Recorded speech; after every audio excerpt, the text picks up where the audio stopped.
आज की सबसे बड़ी जो खबर है वो 2000 भर्तियों को लेकर के हैं। हाईकोर्ट में आज एक केस लगा हुआ था और काफी लंबे समय से जो लाइब्रेरियन हैं उनकी जो पोस्टें खाली पड़ी थी, आज 2000 भर्तियों को हरी झंडी मिली है हाईकोर्ट से। बताएंगे कब ये भर्तियां होगी।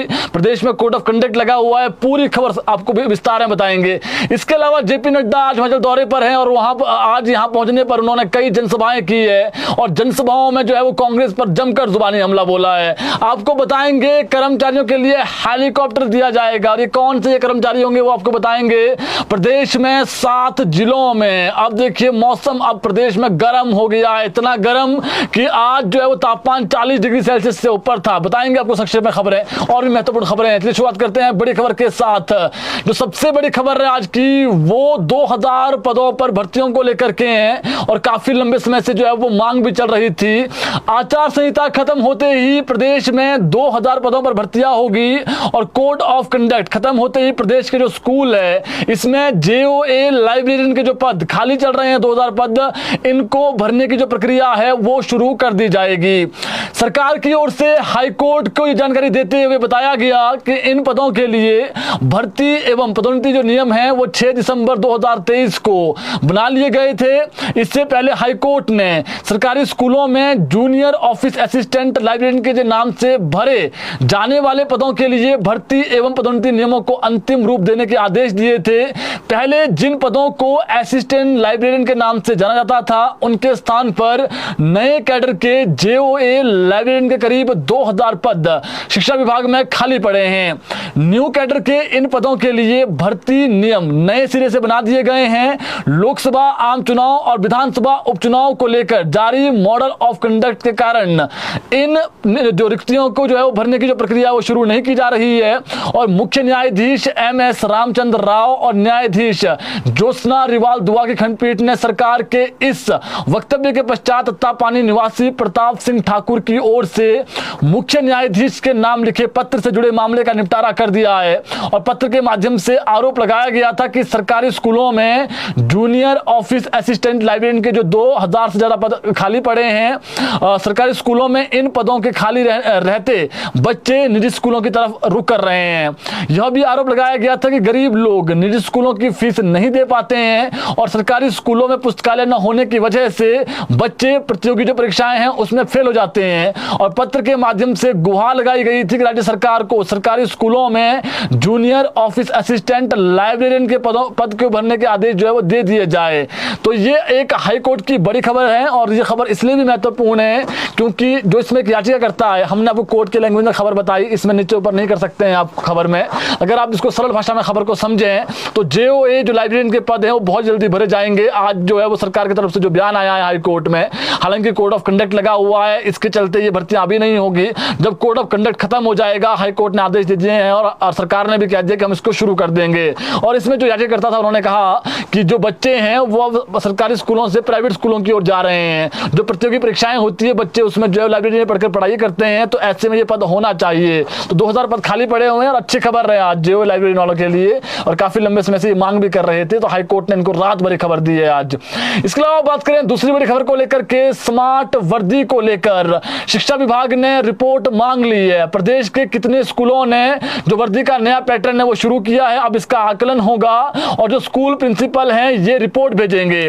स्कूल वर्दी का जो पैसा है वो कितना खर्च हुआ है, कितना खर्च नहीं हुआ है, इसकी भी जांच होगी और स्कूलों को 5 विकल्प स्मार्ट वर्दी के दिए गए थे।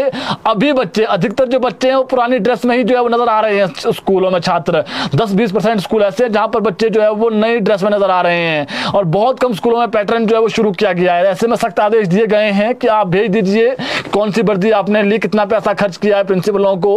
अगर आपने वर्दी नहीं खरीदी है तो जल्दी से जल्दी खरीद लें और बच्चों का कौन सा नया पैटर्न है वो भी आप बच्चों को बता दें। तो अब ये कह सकते हैं आदेश कहिए या फिर जिस प्रकार से अब रिपोर्ट तलब की है तो स्वाभाविक है जो प्रिंसिपल्स हैं उनको उन पर अब ये जिम्मेदारी रहेगी कि वो जल्दी से जल्दी, अगर आपने बच्चों के लिए ड्रेस नहीं खरीदी है स्कूलों में जो आपको जिसकी भी टीचर की ड्यूटी लगती है आगे, तो आप इसका जो आकलन है प्रिंसिपल जो है वो रिपोर्ट भेजेंगे जी।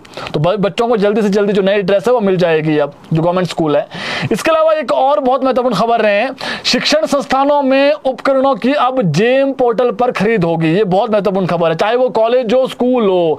शिक्षा विभाग ने संस्थानों में खरीद में हो रही अनियमितताओं को लेकर एक बड़ा फैसला लिया है और जो संस्थानों के मुखिया है उनको विभाग के ये आदेश गए हैं कि जेम पोर्टल पर जितनी भी वस्तुएं आप खरीद रहे हैं कॉलेज और स्कूलों में, अब इसको लेकर के आप कंसाइनी रिसिप्ट एंड एक्सपेंटेंस जो सर्टिफिकेट हैं, एक्सटेंस जो सर्टिफिकेट है वो बनाना जरूरी है। और फिजूल खर्चे से बचने के लिए ये फैसला लिया गया है। अगर आप स्कूलों में जो प्रिंसिपल्स हैं, अगर आप टेबल खरीद रहे हैं, कुर्सी खरीद रहे हैं, कंप्यूटर खरीद रहे हैं, सभी की जो खरीद है वो जेम पोर्टल से ही होगी। और कितने का खरीदा गया है ये भी उसमें लिखा होगा कि कौन कौन सा आप खरीद रहे हैं और कितना इसका जो है वो अधिकतम आप खरीद सकते हैं।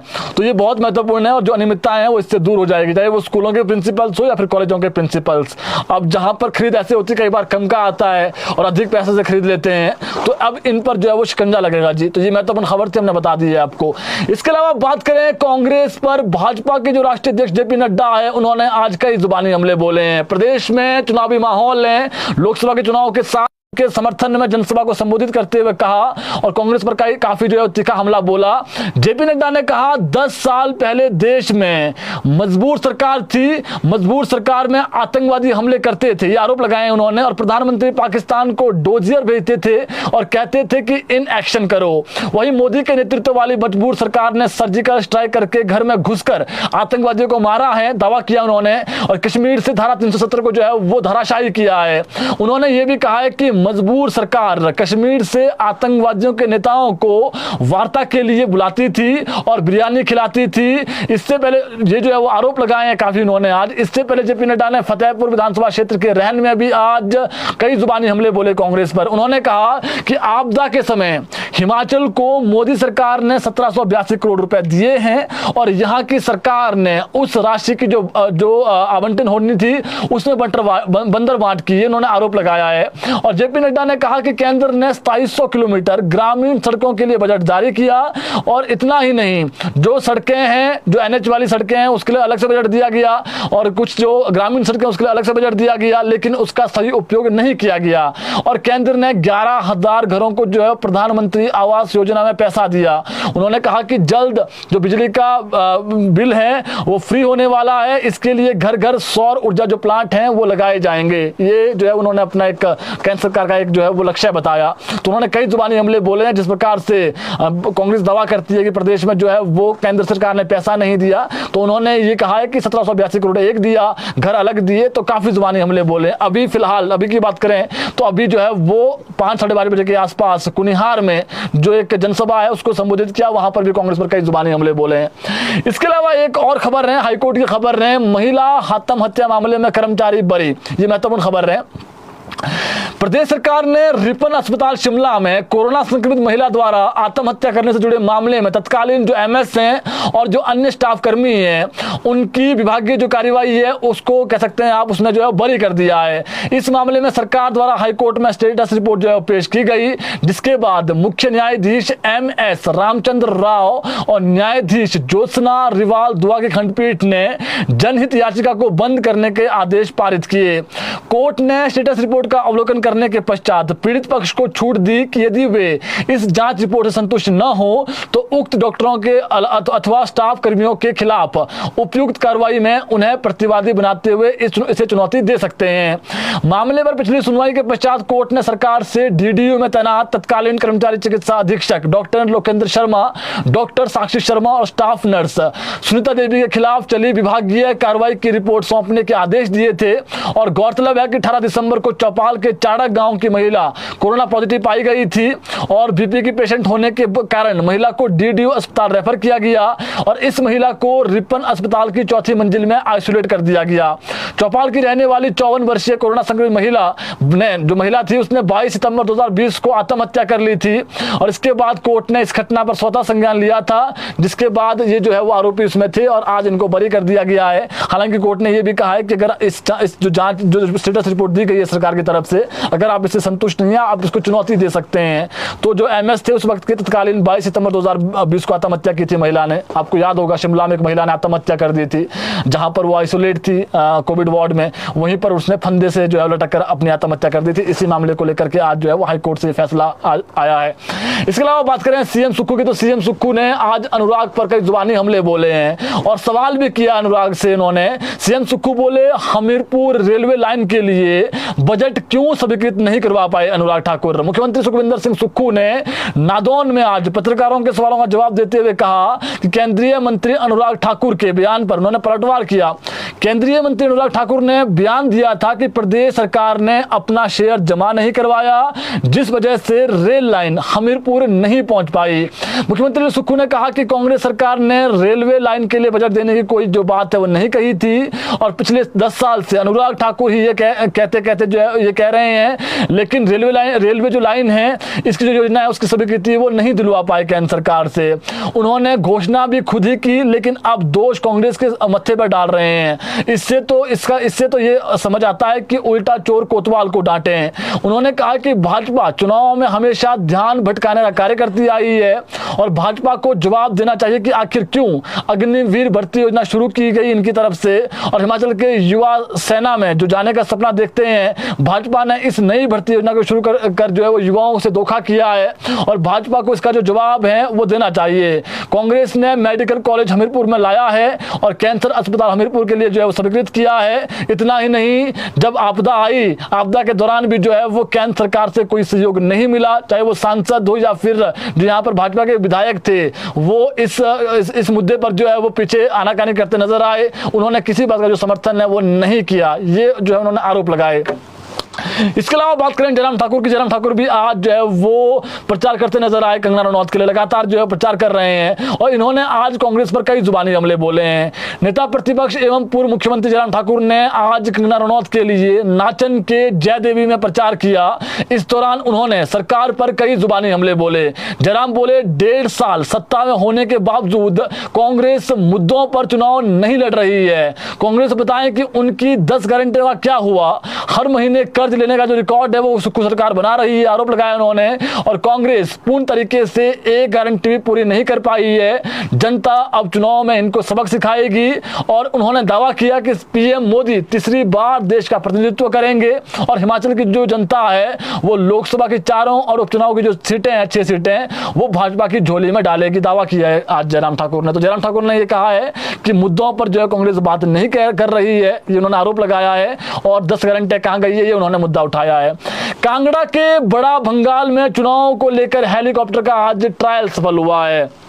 जिला कांगड़ा की दुर्गम घाटी बड़ा भंगाल में लोकसभा चुनाव को लेकर शनिवार को यानी आज हेलीकॉप्टर का ट्रायल हुआ। इस दौरान हेलीकॉप्टर ने बैजनाथ के इंदिरा गांधी स्टेडियम से बड़ा भंगाल की ओर जो है उड़ान भरी और बैजनाथ के SDM देवीचंद ठाकुर ने बताया कि सेना के हेलीकॉप्टर के सफल ट्रायल के बाद 29 मई को 6 सदस्यीय जो टीम है वो EVM के साथ बड़ा भंगाल रवाना की जाएगी और जहां पर जो है वो लोकसभा चुनाव को सुनिश्चित करवाएगी। उन्होंने बताया कि बड़ा भंगाल में लोकसभा चुनाव में प्रतिशतता पूरी करवाने के टीम द्वारा प्रयास किया जाएगा। देखिए बड़ा भंगाल में लगभग 159 के आसपास जो है वो वोटर हैं और इन वोटर के लिए जो है वो एक टीम जाएगी, यानी जो कर्मचारी हैं सरकारी कर्मचारी प्रदेश के, इनको वायुसेना का हेलीकॉप्टर आएगा और बड़ा भंगाल तक हेलीकॉप्टर के माध्यम से ले जाएगा। वहां पर जो कर्मचारी है जिसको आप कह सकते हैं जो टीम होती है इलेक्शन की जो टीम होती है, ये वहां पर इलेक्शन जो वहां पर होंगे जब वोट पड़ेंगे उसके बाद वोट जब पूरे पड़ जाएंगे फिर इनको हेलीकॉप्टर में वापसी लाया जाएगा। यानी जो कर्मचारी है वो हेलीकॉप्टर के माध्यम से पहले जाएंगे वहां पर जहां पर ये वोटिंग होनी है बड़ा भंगाल में, उसके बाद उनको वहां से वापसी लाया जाएगा। तो कर्मचारियों के लिए अच्छी सुविधा है जी, क्योंकि बड़ा भंगाल आपको मालूम है बड़ी दूरी पर है, पैदल जाना पड़ता है। तो ये एक महत्वपूर्ण अपडेट था। इसके अलावा बात करें एक दुखद खबर को लेकर के, आज एक युवा का जन्मदिन था लेकिन किसे पता था कि जन्मदिन के दिन उसकी मौत हो जाएगी। जन्मदिन पर दोस्तों के साथ नहाने उतरा था युवक और टॉस नदी में जा डूबा जिससे उसकी मौत हो गई। सिरमौर के उपमंडल पौंटा साहिब के एक युवक की टॉस नदी में डूबने से आज मौत हो गई। युवक अपने दोस्तों के साथ जन्मदिन की पार्टी मनाने लाल ढांग में टॉस नदी के किनारे गया था। इस दौरान सभी दोस्त नदी में नहाने उतर गए और नहाते समय युवक नदी में जो है जो बहाव था उसकी चपेट में आ गया। हादसे की सूचना मिलते ही जो STRF की टीम मौके पर पहुंची और रेस्क्यू शुरू शुरू किया और टीम ने काफी खोजबीन के बाद जो युवक था उसका शव जो नदी है उससे बाहर निकाला। मृतक के शव को पोस्टमार्टम के बाद परिजनों को सौंप दिया गया है। बहुत ही दुखद खबर है। किसे पता था कि आज जब उसका जन्मदिन है वो नहाने जाएगा और ऐसी जो है वो एक जो अनहोनी है उसके साथ हो जाएगी। तो लोगों से अपील है कि अपने जो बच्चे हैं उनको आप जब जो छोटे बच्चे हैं कॉलेज यूनिवर्सिटी के बच्चे हैं स्कूल के बच्चे हैं जब जन्मदिन हो तो ऐसे जिस प्रकार से आज नदी नालों में, क्योंकि आपको मालूम है कब नदी का जो वेग है जो बहाव है बढ़ जाए, तो बहुत दुखद खबर है। इसके अलावा बात करें एक और खबर को लेकर के, आज हादसों की हम जानकारी दे रहे हैं आपको। टक्कर के बाद सीट पर फंसा रहा चालक 2.5 घंटे बाद निकला बाहर। ये खबर आज हमीरपुर से सामने आई है। नदौन ज्वालामुखी मार्ग पर आज सुबह एक हादसे में टिप्पर चालक गंभीर रूप से घायल हो गया और टिप्पर चालक सुजानपुर क्षेत्र से टिप्पर लेकर सुबह 3 बजे के आसपास हमीरपुर से नदौन के लिए चला था, परंतु जैसे वो भगवती पेट्रोल पंप के पास पहुंचा तो वहां पर सड़क के दूसरी ओर से खड़े ट्रक को उसने गलत दिशा में पीछे से जोरदार टक्कर मार दी। टक्कर के कारण चालक बुरी तरीके से जो है वो सीट पर ही फंस गया और उसकी एक टांग टिप्पर के अगले भाग से बाहर निकल गई, जबकि दूसरी टांग अंदर ही बुरी तरीके से फंस गई। स्थानीय लोग और कुछ अन्य वाहनों के चालक वहां पर जो है वो उससे जो निकालने की कोशिश करते रहे, वो बुरी तरीके से फंसा रहा। उसके बाद 2.5 घंटे के बाद चालक की ओर का जो दरवाजा है उसको अगले भाग को काटकर उसे जो है वो बाहर निकाला गया और घटना में अनमोल की दोनों टांगें जो है वो बुरी तरीके से टूट गई है और जो शरीर का निचले वाला हिस्सा है उसमें गंभीर चोटें आई है और पुलिस मौके पर पहुंची और एम्बुलेंस द्वारा उसको नादौन अस्पताल में पहुंचाया गया जहां पर उसका उपचार चल रहा है। और अब इसको जो है वो यहाँ से उपचार के लिए जो व्यक्ति है इसको पीजीआई जो है वो ले गए हैं। तो बहुत दुखद खबर है। चालक था और चल रहा था, अचानक आगे टकरा गया, उसके बाद जो टांगे वो फंस गई, उसकी दोनों टांगे टूट गई है और जो परिजन है उनका वो उसको पीजीआई ले गए हैं उपचार के लिए। इसके अलावा बात करें प्रदेश के 7 जिलों में अलर्ट है। ये बड़ी खबर रहे। हिमाचल प्रदेश में अब जो मौसम है वो काफी गर्म हो गया है और मौसम विज्ञान केंद्र ने प्रदेश के 7 जिलों में जो हीट वेव है उसकी चेतावनी जारी की है। यानी अगले 24 घंटे प्रदेश में मौसम काफी गर्म रहने वाला है। आपको बता दें 7 जिले में 24 घंटे जो है वो लू रहेगी, गर्म हवाएं चलेगी। और सिरमौर, इसमें कौन कौन से जिला है? सिरमौर, बिलासपुर, हमीरपुर, कांगड़ा, सोलन, ऊना के साथ शिमला, ये ऐसी जगह है जहां पर कुछ स्थानों पर लू चलेगी यानी गर्म हवाएं चलेगी। इसे देखते हुए जो है वो लोगों को अधिक धूप में बाहर नहीं निकलने और सावधानी बरतने की जो सलाह है वो दी गई है। इस बीच हिमाचल में जो तापमान है, जो आज का अपडेट हमारे पास है, प्रदेश में तापमान 40 पार हो गया है। 4 शहर ऐसे हैं प्रदेश के जहां पर जो तापमान है वो 40 डिग्री सेल्सियस से ऊपर है, अधिक गर्मी हो गई है। और अभी फिलहाल प्रदेश में जो है वो अगले 3-4 दिन मौसम साफ रहने वाला है और वेस्टर्न जो डिस्टर्बेंस है ये जो है वो कमजोर पड़ेगा यानी बारिश नहीं होगी। फिलहाल जो अगले 1-2 दिन है इसमें 5 जिले ऐसे हैं जैसे ऊना है, हमीरपुर है, बिलासपुर है, कांगड़ा है और मंडी, यहाँ पर जो है वो कुछ स्थानों पर हीट वेव चलेगी। 24 घंटे के मैंने बता दिए। अगले जो 2 दिन है इसमें जो जिले हैं वो मैंने बता दिया आपको। मौसम साफ रहने वाला है जी। 4 साल से कठोर जो एक और खबर है, ये चिट्टा वाली खबर है। एक जो चिट्टा तस्कर था, कहिए आप, जो चिट्टा ले जा रहा था, इसको आज कोर्ट से 4 साल के कठोर कारावास की सजा सुनाई है। खबर शिमला से है। राजधानी शिमला में वर्ष 2019 में एक 22 वर्षीय युवक जिसका नाम प्रज्वल शर्मा है, इसको पुलिस ने चिट्टे के साथ पुलिस ने पकड़ा था, जिसे आज अदालत ने 4 साल की कठोर जो कारावास की सजा है वो सुनाई है और इस पर 1 लाख रुपए का जो जुर्माना है वो भी लगाया गया है। अगर जुर्माना ये नहीं भरेगा तो उस सूरत में इसका जो सजा है वो 1 साल और बढ़ेगी और इसको जो है 1 साल और कारावास में रहना पड़ेगा, यानी 5 साल रहना पड़ेगा। 1 लाख रुपए इसने नहीं दिए हैं। तो ये एक महत्वपूर्ण खबर थी और जो संक्षेप में खबरें हमने आपको बता दी है।